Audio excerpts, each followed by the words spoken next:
In front of me is DORO 8100 and today I would like to show you how you can manage apps permissions. Begin by launching Settings and scrolling down to access Privacy.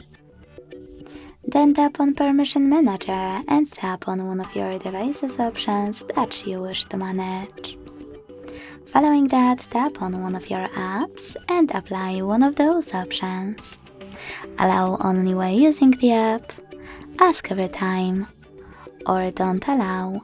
In some cases like this one, you need to confirm your choice by hitting Don't Allow Anyway in the pop-up.